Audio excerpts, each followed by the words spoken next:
একটা আপু কমেন্ট করেছেন, এই মাটির চুলা বানাতে আমার মাত্র ২ মিনিট লাগবে।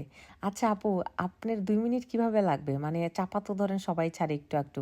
কিন্তু এই রকমের কথা যে ২ মিনিট লাগবে মাত্র ২ মিনিট আপনি কিভাবে এই মাটির চুলা বানাবেন? আপনার মাটি আর পানি জোগাড় করতেই তো ২ মিনিট লেগে যাবে। তারপরে আপনি ১ম এ ফার্স্ট লেয়ারটা করবেন, ওটা শুকানোর পরে তারপরে না উপরের দিকে উঠতে হবে। সো এটা তো ২ মিনিটে সম্ভব না। আচ্ছা আরো একটা আপু কমেন্ট করেছেন যে, আমার মা এটা মাত্র ২ দিনেই বানিয়ে ফেলতে পারে।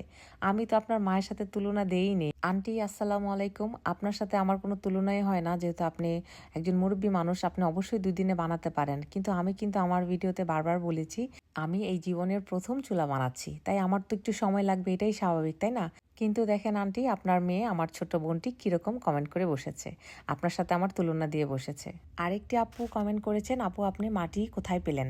আমি আমার বাড়ির ব্যাকইয়ার্ড থেকেই মাটিগুলো নিয়েছি এবং সেখান থেকে এই চুলাটি বানিয়েছি। আরও একটি আপু কমেন্ট করেছেন, আপু আমি মাগনা দিলেও এই চুলা নেব না। আমি তো আসলে কাউকে দিবই না, সেখানে ফ্রিতে আমি কেন দিব বলেন?